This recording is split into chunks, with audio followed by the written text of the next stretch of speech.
En el día de hoy vamos a hablar de la muerte sin resolver de Isaac Andy, que ahora los Mossos d'Esquadra están investigando al hijo del magnate de la firma Mango. Están analizando su teléfono móvil, sus mensajes, la ubicación tras varias declaraciones que ha hecho, creo que dos, si no me equivoco, que han sido incongruentes, y la policía investiga el caso como un posible homicidio. Obviamente se había dado como que él se había tirado en ese barranco o que se había precipitado y ahora evidentemente lo que se sugiere es que realmente una persona tuvo que haberlo empujado para que se cayese de esa forma.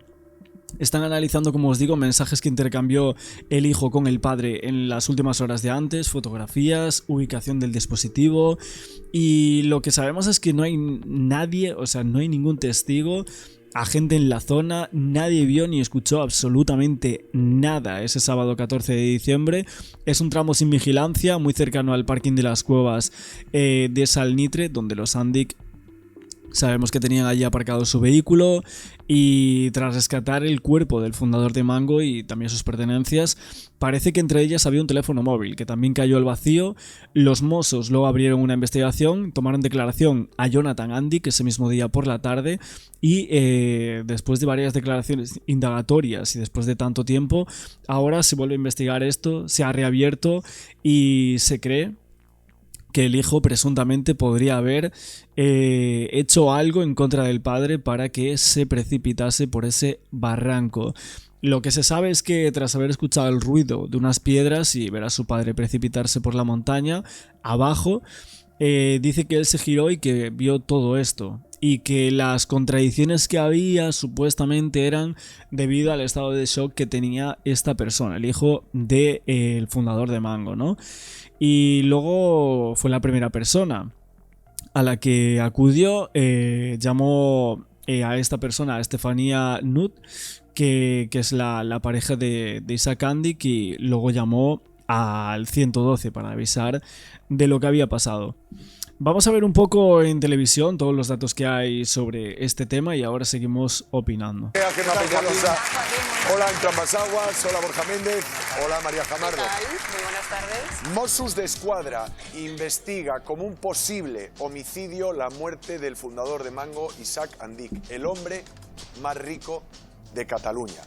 La investigación de Mossos apunta como investigado o sospechoso a la única persona que acompañaba a Isaac Andy el día en el que pierde la vida, que no es otro que su hijo Jonathan. Parece ser que en sus declaraciones policiales habría incurrido en algunas contradicciones. Lo que se dio por un accidente hoy se investiga como un posible homicidio. Los Mossos han reabierto la causa por la muerte del fundador de Mango, fallecido en diciembre de 2024 tras caer por un desnivel en el macizo de Montserrat. El foco está puesto en su hijo Jonathan, la única persona que estaba con él aquel día, ahora investigado por homicidio. El giro en el caso llega por las contradicciones en sus declaraciones. Primero aseguró haber llamado a emergencias justo después del accidente, pero más tarde dijo que avisó primero a su madrastra. Los agentes están analizando los datos de geolocalización de ambos teléfonos para comprobar qué ocurrió realmente en esos minutos clave. Este es el punto donde Isaac Andy cayó al vacío, de una altura de más de 150 metros. Una mañana que quiso pasar con su hijo mayor, al parecer para reconciliarse, sin guardaespaldas y sin nadie más de la familia. Jonathan asegura que se encontraba unos metros por delante de su padre y que al escuchar el ruido de unas piedras, se gira y ya ve cómo este cae sin poder hacer nada. Fuentes cercanas a la familia aseguran que la relación entre ellos era tensa por el control de la empresa familiar. La investigación se está desarrollando bajo secreto de sumario, sin pruebas concluyentes por el momento, pero con todas las hipótesis abiertas. ¿Fue un trágico accidente o la caída que podría cambiar el destino del Imperio Mango? A ver, el problema aquí, lo que se está investigando ahora mismo es, primero, si realmente el hijo tuvo algo que ver aquí en la caída y incurren esas contradicciones de cómo suceden los hechos, y segundo, si realmente había enfrentamientos que claramente podrían tener entre los dos en el seno familiar por el dominio del grupo Mango, ¿no?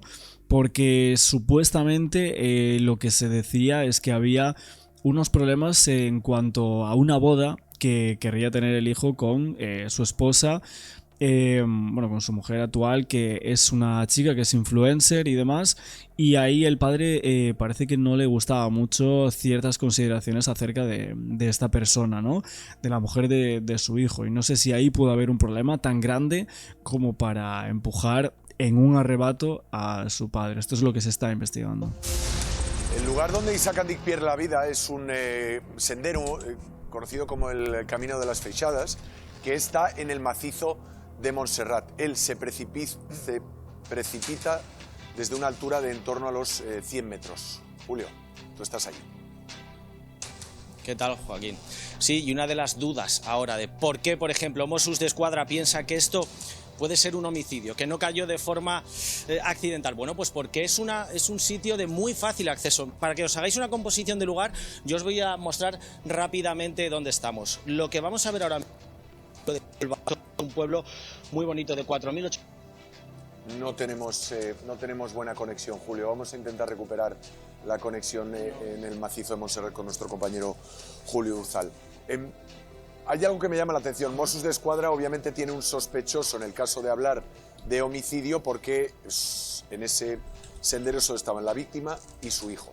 Sin embargo, el Tribunal Superior de Justicia de Cataluña quiere aclarar que no hay nadie, o que no se está señalando a nadie por parte del juzgado número 5 de... A ver, no se está señalando a nadie, pero la única persona que había allí, según la declaración de este, es el hijo.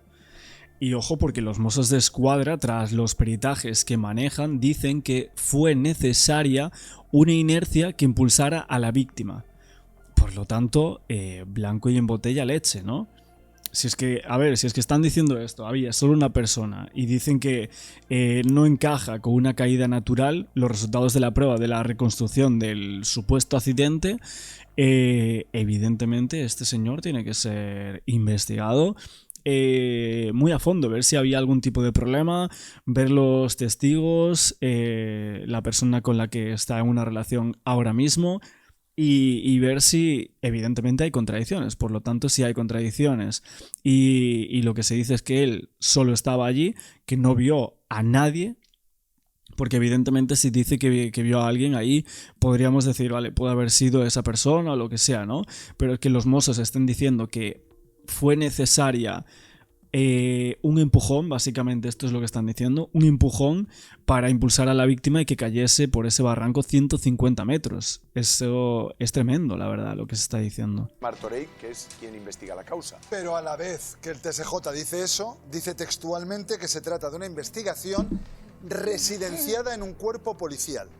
Lo que viene a decirte el TSJ es que el juzgado reabre la causa y lo hace por un posible homicidio. A partir de ahí le está dando herramientas a Mossos d'Esquadra para hacer cosas que no podían hacer en un caso accidental. Quiero dejar clara una cosa. En el hipotético caso de que esto sea un homicidio, no hay homicidio más difícil de investigar que la muerte por precipitación. No deja ningún tipo de rastro criminal.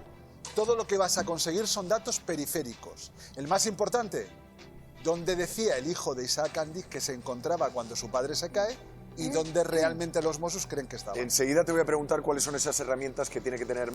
Bueno, veremos evidentemente qué es lo que pasa aquí con esta investigación de los Mossos, pero lo que dicen es que el entorno del empresario aseguraba que la relación entre padre e hijo atravesaba un momento bastante difícil. Entonces esto es otro indicio más, y según varias fuentes próximas a la familia, existían ese tipo de tensiones vinculadas al control patrimonial, a la empresa del grupo Mango, y también problemas económicos personales de Jonathan Andic y problemas supuestamente con la pareja, que esto es algo que se dice en varios medios, creo que Informalia también lo menciona así. Y luego esos indicios del tema del teléfono, la caída que al principio decían fortuita, pero que ahora están diciendo que de fortuita parece que no tiene nada, y que sin algún impulso no podría haberse llevado a cabo esta caída. O sea, hay una imposibilidad física. Esto es lo que aparece en el informe, y esto es lo que ha llevado a reabrir la investigación por este supuesto homicidio. Mossos para investigar a alguien, y de ahí la decisión de este juzgado de Martorell. Pero volvemos con Julio, a ver si ahora tenemos más suerte. Julio.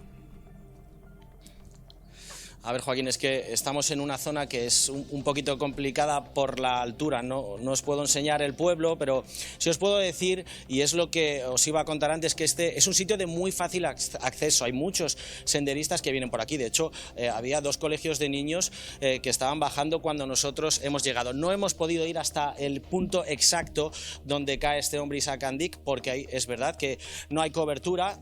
Isaac Andic cae de una altura, si podemos verlo, de unos 100 metros de altura, que es lo que lleva a Mossos a pensar que esto pues no es un accidente, pues precisamente que carece de muchas barreras, de muchos quitamiedos, por la facilidad que tiene este camino, este sendero, que tiene mucha visibilidad. Cae de una altura de 100 metros. Además, Mossos también ha analizado, y esto es importante, el teléfono de Isaac Andic para saber qué ruta hicieron exactamente. También el de Jonathan, también están analizando el teléfono de Jonathan Andic, el hijo de este hombre, y de Isaac Andic, sobre todo porque ha hecho 2 declaraciones ante Mossos d'Esquadra. Las 2 las hace en diciembre. Hay que recordar que esto ocurre el 14 de diciembre, pues durante ese mes de diciembre hace 2 declaraciones. La primera muy pocas horas después de la muerte de su padre, de Isaac Andic, la segunda pasados unos días. Ahí ven que hay diferentes versiones de lo que dijo en una primera declaración a lo que dijo en una segunda declaración. Es por eso que ahora, y esto es algo que dice el juzgado de instrucción número 5 de Martorell, no se está señalando a nadie directamente, no se está poniendo el nombre de nadie directamente sobre la mesa, pero es verdad y es la evidencia que solo había una persona aquí con... Hombre, no se está señalando a nadie, pero se está diciendo que es un presunto homicidio y solo estaba él. O sea, es que, vamos a ver. Y luego, a ver, hay otra información que sale de este medio, Informalia, que antes os decía que estaba sacando muchas exclusivas en torno a este tema. Básicamente se dice que varios meses antes de morir, Isaac Andic encargó a un abogado de Barcelona un acuerdo prenupcial que blindara los bienes de su hijo para casarse con esa influencer que antes os decía, que se llama Paula Nata. No sé si van a hablar un poco de esto en el programa, pero básicamente es la información que daba Informalia hace un día atrás, si no me equivoco, hace 2, y esto es lo que se decía, que a Jonathan Andic no le agradó para nada ese movimiento de su padre y por eso andaban tan distantes desde hace varios meses atrás. Y es por eso que luego transcurre ese encuentro en ese sitio donde luego termina perdiendo la vida este padre, ¿no? Que a día de hoy, que el día que muere el magnate, padre e hijo habían quedado para acercar esas posiciones, ¿no? Esto es lo que dicen fuentes familiares, que afirman que tampoco se llevaban tan bien Jonathan y la novia de su padre. Así que sabemos un poco todo esto, que actualmente está como sospechoso del homicidio de su padre, y estas fuentes que dicen que realmente había preparado ese abogado en Barcelona para el tema del casamiento con Paula Nata, esta influencer que creo que tiene más de 100.000 seguidores en Instagram. Isaac Andic, era Jonathan Andic. Por eso hay que ser muy prudentes, porque ahora también hay secreto de sumario. Por eso ahora tampoco quiere hablar la familia, no ha hablado nunca, no quiere hablar. Dice que respeta los tiempos judiciales, que hay que respetar la presunción de inocencia y que todo esto se va a aclarar. Queremos que lo escuchen porque ellos confían en la inocencia de Jonathan Andic. Escuchen. La familia Andic no ha hecho ni hará comentarios durante todos estos meses sobre el fallecimiento de Isaac Andic. Sin embargo, desea mostrar su respeto por las diligencias que se han practicado al respecto y continuará colaborando, como hasta ahora, con las autoridades competentes. Además, confía en que este proceso concluirá lo antes posible y que se demostrará la inocencia de Jonathan Andic. Maika Navarrola, buenas tardes. Maika, es hace unas semanas cuando la jueza titular del juzgado de instrucción número 5 de Martorell decide reabrir la causa. ¿Por qué? Buenas tardes, Joaquín. Déjame concretarte una cosita. No reabre, porque esta causa nunca ha estado cerrada, salvo unas semanas después del primer mes, de la que la primera magistrada hubo un momento en que decidió hacer un pequeño archivo, pero los Mossos siguieron trabajando, por tanto no hay una reapertura. Piensa que la unidad de investigación que lleva esta historia desde el primer momento es la unidad de investigación de la comisaría de Martorell, que es de la que depende ese camino en el que se encuentra Julio Uzal, son los mismos que han investigado, han subido infinidad de veces y desde el minuto 1 se plantearon que era una muerte extraña. Y así han mantenido esa extrañeza, no se ha... ¿Extraña por qué? Bueno, pues porque... por varias razones. Tú y yo hemos hablado mucho de esta muerte, porque además compartimos personas que conocían mucho a Jonathan y también a Isaac Andic, y se hace muy complicado pensar que una persona con su agilidad, con dado a recorrer caminante, paseante... El conocimiento que tenía del sendero, no era la primera vez que hacía senderismo por ahí. Y no solamente de sendero, de dar la vuelta al mundo 2 veces en un velero, trabajando además en... Bueno, habrá que ver también a otros testigos, ya sea ayudantes de esta persona o seguratas, etcétera, que recuerden las veces que él iba por esta zona, por ese sendero, caminando con él, si se lo sabía de memoria, no sé, eso creo que eso van a ser posiciones importantes para ver si realmente puede llegar a mentir el hijo, ¿no? Caminando haciendo equilibrios en el barco, porque es verdad que tenía personal, pero también él estaba para arriba y para abajo, en un sendero de dificultad cero, porque ahora lo decía Julio, acaba de bajar un colegio. Es que allí pasa gente cada día. Es un camino tan habitual. ¿Es cierto, Maika, que se precipita? Creo que son 10 metros donde no hay vallado. Sí, correcto. Vallado, que es verdad que tras el accidente, porque vamos a hablar de momento de accidente, aunque hay una investigación por homicidio, la propia Consejería de Interior le pide a los Mossos, le pide al patronato de Montserrat de la Montaña, oye, echar un vistazo a este tramo, porque igual hay que vallarlo. Y dicen, es que no hay que vallarlo, y a día de hoy, cuando Julio ha estado ahí arriba, que es una zona sin cobertura, no hay vallado. ¿Qué ha cambiado? Hay una nueva jueza, Joaquín, que es verdad que apoya a los Mossos. ¿Y qué pasa con los Mossos? Los Mossos durante todos estos meses siguen sin resolver qué ha pasado ahí arriba.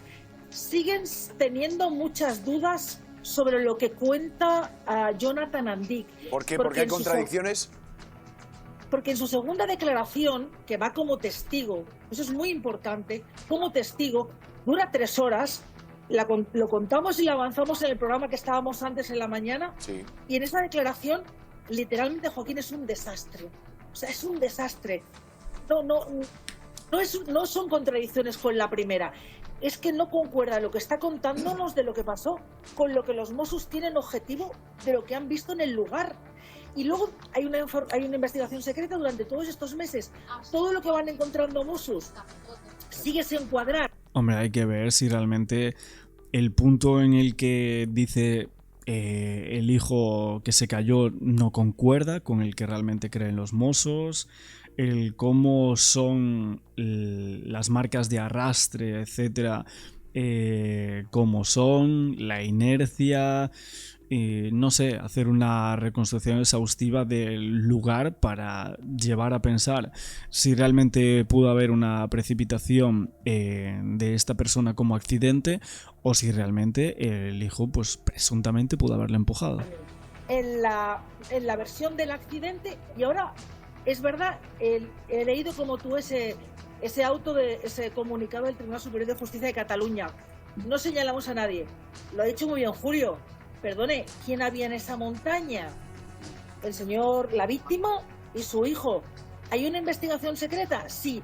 ¿Le han pedido ustedes, Mossos de Escuadra, el teléfono móvil a Jonathan Andic? Sí. ¿Están ustedes investigando el teléfono de Jonathan Andic? Sí. ¿Ustedes en estos momentos han hecho una acusación formal? No, porque no hay. Es secreto. Y como todos ya tenemos aquí, llevamos unos cuantos casos, el secreto de actuaciones es blindado. Exacto. Y este especialmente blindado. Por tanto, sigue blindado. Pero insisto, es una investigación especialmente complicada y en la que será interesante, es importante... Perdona, que me estaba llamando Dani Montero. Es importante, es importante que el espectador nuestro sepa que en estos momentos Mossos de Escuadra no tiene la certeza de lo que ocurrió allí arriba ese 14 de diciembre. Eso es muy importante. Eso es exactamente lo que quieren aclarar con estas actuaciones. Pero el las señor, certezas. pero el señor Isaac Andic, que es víctima, merece que se sepa merece que se investigue qué pasó. Claro. Gracias, Maika. Merece. Beso enorme.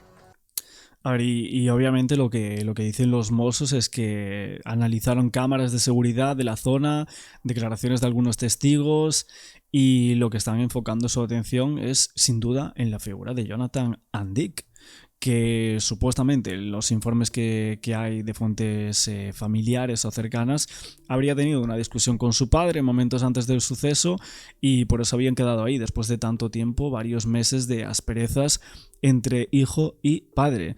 Y las evidencias apuntan a un posible homicidio, así que evidentemente las autoridades aún no formulan cargos formales, pero lo que sí tienen claro es que una de dos, esta persona o está mintiendo, encubriendo a alguien, o que presuntamente pudo haber sido él el que perpetró ese supuesto homicidio. Voy a llamar a Montero. Sí, llama a Montero.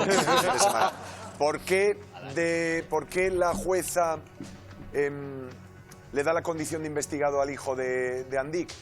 Para que Mossos puedan seguir con su investigación y hacer una serie o practicar una serie de diligencias, como por ejemplo la geolocalización de su teléfono móvil. El terminal de Jonathan Andic es el más importante al que quiere acceder Mossos d'Esquadra, y no es lo mismo acceder a un terminal de un investigado que de un testigo. ¿Por qué digo esto? Porque Jonathan Andic en su primera declaración dice que veo caer a mi padre, llamo a emergencias y llamo a su novia. La comprobación del terminal telefónico del registro de llamadas demostró que no era cierto. Su padre cayó, llamó a la novia de su padre y llamó a emergencias. Podemos pensar que está en shock porque acaba de ver cómo su padre se precipita. Es lo primero que pensó Mossos d'Esquadra, por eso le tomó declaración 2 y 3 veces más, y las contradicciones sobre las contradicciones persistían más allá del shock de haber visto morir a su padre. Pero luego hay un elemento objetivo que es el que lleva de cabeza a los investigadores. Él siempre... A ver, y también creo que los investigadores tienen que ver en los primeros momentos el cómo estaba esa persona, si realmente piensan que estaba mintiendo o no, porque creo que es bastante claro el ver a alguien precipitarse o ver que tú lo precipitas, y creo que las reacciones van a ser distintas en todo caso. Predijo encontrarse a unos 30-50 metros de su padre cuando éste se cae por el único lugar donde no hay vallado. Mossos d'Esquadra, después de escucharle varias veces, no terminan de tener claro que la distancia fuera tanta. Creen que Jonathan estaba más cerca de su padre, pero solo hay una manera de saberlo: la geolocalización de su teléfono móvil. Lo malo de este caso, creo, es que pueden haber muchas certezas por parte de Mossos, pero no ninguna prueba directa. Y eso, cuando llegas a un juicio o de cara a un proceso judicial, que tengas muchos indicios sin una prueba directa, pues puede resultar que haya una condena por indicios, pero no por prueba directa, y la prueba directa es muy importante. Y dos, este señor, hay muchos indicios en contra del hijo, ¿por qué? Porque el dueño de Mango era un experto en la montaña, como nos ha dicho Maika. ¿Y por qué? Porque ellos dos fueron caminando y le pidieron al guardaespaldas que les esperara. Era la única persona que estaba con él, la última que le vio, y encima una persona experta en montaña que de repente y de la nada se cae, pues aquí hay algo que falla, hay grietas en ese testimonio y en esa investigación. La víctima en el momento del fallecimiento era el quinto hombre más rico de España, el hombre más rico de Cataluña, y esa herencia ya se ha repartido, y se ha repartido a partes iguales entre sus 3 hijos. Hola María, buenas tardes. Claro, de ahí el tema del problema de las herencias y todo eso.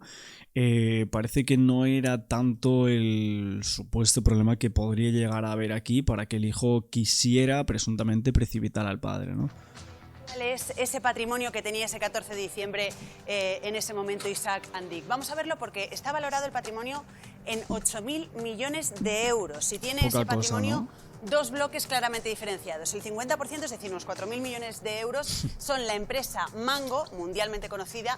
El otro 50%, otros 4.000 millones de euros, la empresa, la sociedad Punta Na Holding, que es la sociedad que gestionaba el negocio inmobiliario y que incluye la Casa de Baqueira, que era además la favorita de Isaac, donde pasaba largas temporadas, la vivienda de Esplugas de más de 4.000 metros de parcela, el velero Nirvana Formentera de 53 metros de eslora y valorado también en 30 millones de euros, y el avión privado más grande de España, podía transportar hasta 15 pasajeros y está valorado también en 50 millones de euros. ¿Quiénes son los herederos? Sus herederos son su mujer, la golfista Estefanía Estefanía Knut, con la que estuvo 8 años casado, sus 3 hijos, Jonathan, Judith y Sara, y de su matrimonio con su primera mujer. Hay que recordar que él nació en Turquía y llegó a Barcelona de una familia judeo-sefardí, llegó a Barcelona con 16 años. Fue entonces, con 16 años, cuando empezó a formar todo su imperio. Y aparece también en su testamento Henry, su ahijado. Es alguien muy cercano a la familia, pero no con sanguinidad de sangre. Tony Ruiz, su socio, también aparece en su testamento. Vamos a ver de qué manera, porque vamos a ver de qué manera se reparte todo su patrimonio. El 95% de Mango se lo deja a partes iguales a sus hijos, porque el otro 5% ya... Bueno, evidentemente a nosotros que nos deje un 1%, no pasa nada. Yo con un 2% me llega, sinceramente. Lo tenía su socio Tony Ruiz. De la empresa, de la sociedad Puntana Holding, les deja el 100% a sus 3 hijos. También aparece en su testamento su mujer, la golfista, con 2 legados sin especificar, y aparece también en el testamento esta persona, este ahijado Henry, pero tampoco está claro de qué manera aparece, Joaquín, es decir, les deja prácticamente todo a sus hijos. Gracias, María.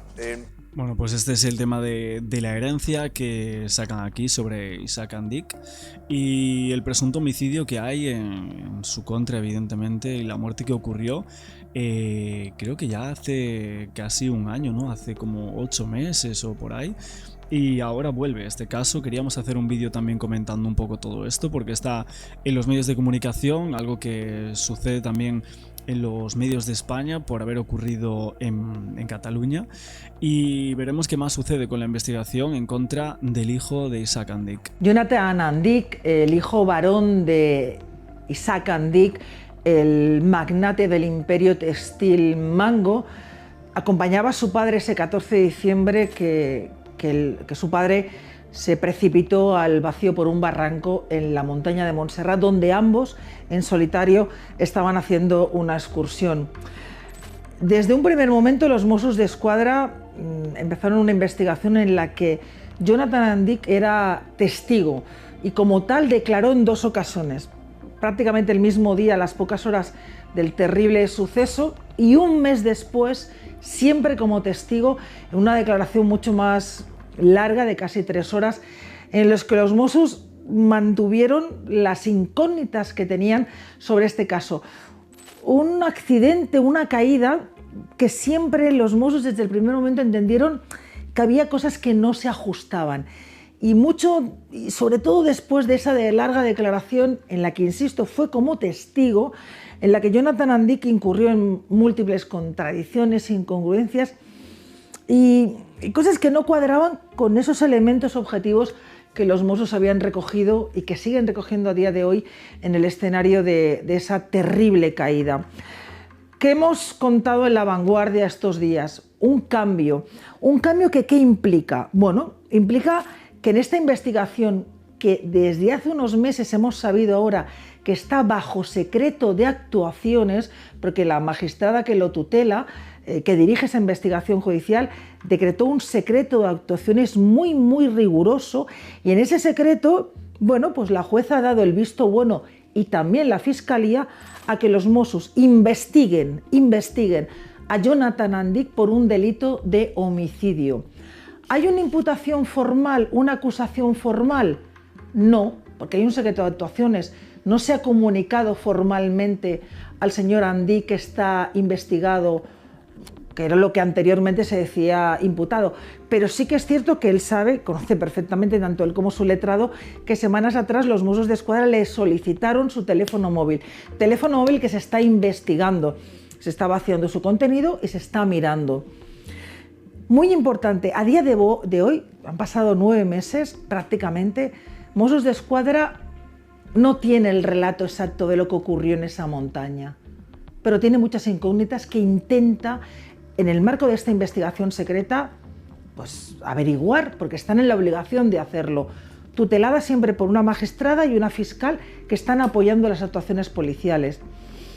La familia Andic ha emitido un escueto comunicado en la que básicamente se mantienen como en estas semanas, los meses anteriores que han sido complicados para ellos, no entran a valorar las decisiones de la justicia ni de los policías, respetan los tiempos, esperan que esto termine cuanto antes y siguen creyendo en la inocencia de Jonathan Andic.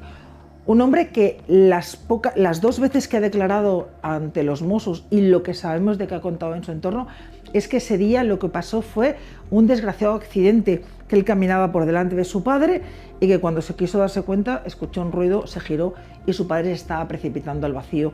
Pero desde el primer momento, y así lo contamos en La Vanguardia, los Mossos entendieron que el escenario, la víctima ágil, aficionado a la montaña, cero torpe. Pero bueno, los accidentes pueden pasar y allá donde nunca se ha caído nadie, pues puede pasar que una vez alguien se caiga. Quieren acotar todas las opciones y es obligación de ellos, cuando hay un juez que los anima a seguir y una fiscal, pues acabar hasta donde dé. Y ahora el siguiente paso en lo que están trabajando es, siguen con ese teléfono y con esos elementos que muchos los desconocemos, en el que ya veremos cómo avanza. Será una investigación, está siendo una investigación muy complicada, con unos efectos colaterales muy complicados para la familia Andic y especialmente pues para Jonathan, que estaba con su padre el día que, bueno, pues que sucedió este trágico suceso en el que su padre pues murió cuando solamente ellos dos estaban en la montaña de Montserrat. ¿Y si la muerte de Isaac Andic, dueño de Mango, no fue una muerte accidental? ¿Y si fue un homicidio? Bueno, eso es lo que está investigando ahora mismo los Mossos d'Esquadra. Todo ocurre en la mañana del 14 de diciembre de 2024. 2 hombres, el dueño de Mango, Isaac, y su hijo Jonathan van caminando por el macizo de Montserrat. En principio habían quedado para arreglar sus diferencias. De regreso el padre va por un camino que aparentemente no es especialmente peligroso y van los dos juntos y de repente se cae al vacío. El desnivel es de unos 100 metros y acaba fallecido, muerto. Piensan los Mossos d'Esquadra en un primer momento que se trata de una muerte accidental. Estamos hablando del empresario más rico de Cataluña. Y desde un punto de vista objetivo, sinceramente, veo muy difícil demostrar que no se trate de una muerte accidental. Porque claro, imagínense, van por un camino cercano a un precipicio, pero que no hay riesgo, aunque haya precipicio y no haya barandilla, y uno empuja al otro y se cae. ¿Qué pruebas deja un empujón en el cuerpo humano? Un simple empujón, ¿qué pruebas deja? No deja ningún. Si caes desde una ventana de una casa se puede investigar el impulso. Si te han empujado, pues la trayectoria y un impulso, pero desde una montaña que el cuerpo va cayendo en diferentes planos y golpeándose mientras cae, es imposible determinar la trayectoria. No hay pruebas. Va a ser imposible encontrar pruebas de un empujón sorpresivo que hiciese que perdiese el equilibrio el dueño de Mango.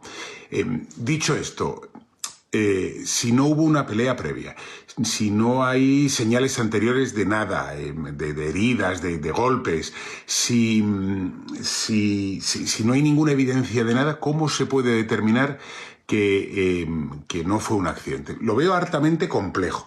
Pero por contarlo todo, los Mossos piensan que es accidental, la jueza de instrucción lo cierra, pero la primera versión de Jonathan Andic, el hijo del dueño de Mango, resulta confusa.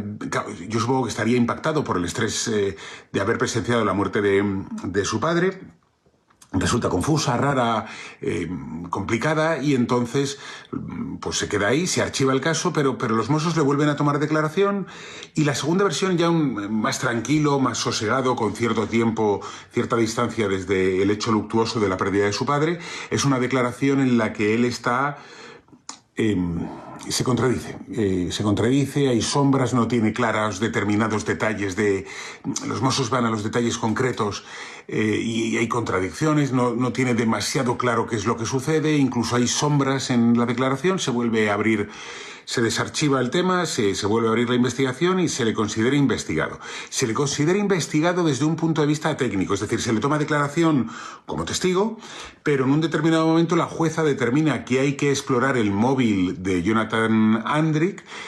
Para acceder al móvil no puedes acceder al móvil de un testigo, tienes que declararlo investigado y técnicamente lo declaran investigado por homicidio, o sea, como sospechoso de homicidio, para poder entrar dentro del móvil y poder determinar si hay mensajes con su padre de qué tipo, si le ha confesado a alguien algo, si la geolocalización del teléfono móvil de todos los trayectos y en el momento del impacto, qué hace, qué no hace, por qué llama a su pareja primero y no llama al 112 para pedir ayuda tras despeñarse el dueño de Mango por la ladera de Montserrat, del macizo de Montserrat. Entonces, todas esas dudas quieren quedar más o menos resueltas o se pretende que se resuelvan cuando se analice el teléfono móvil. Para echar más leña al fuego, la pareja, la que era pareja del dueño de Mango, dice que padre e hijo no se llevaban bien.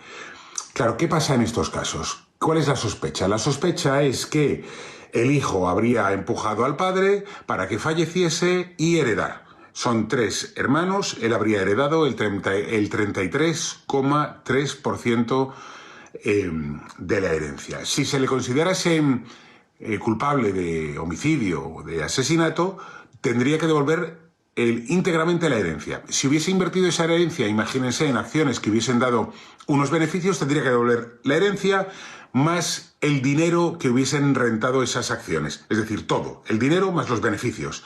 Si hubiese perdido dinero, tendría que devolver lo que le quedase y compensar hasta lo que ha perdido. Dicho esto, y con absoluta sinceridad, veo hartamente improbable que se pueda probar ningún homicidio. De ninguna de las maneras. En una caída, imagínense, es que se pudo tropezar, se pudo asomar al vacío para mirar algo, o sea, puede haber millones de explicaciones alternativas que no fueran el empujón. Y claro, uno se plantea poner la sombra de la duda y generar una leyenda urbana en torno a Jonathan, el hijo del dueño de Mango. ¿Hasta qué punto? ¿Hasta qué punto? Bueno, vamos a esperar a ver qué determinan los Mossos d'Esquadra, que encuentran el teléfono móvil y podremos avanzar un poco más. Pero en este punto debe primar la presunción de inocencia por encima de cualquier sospecha.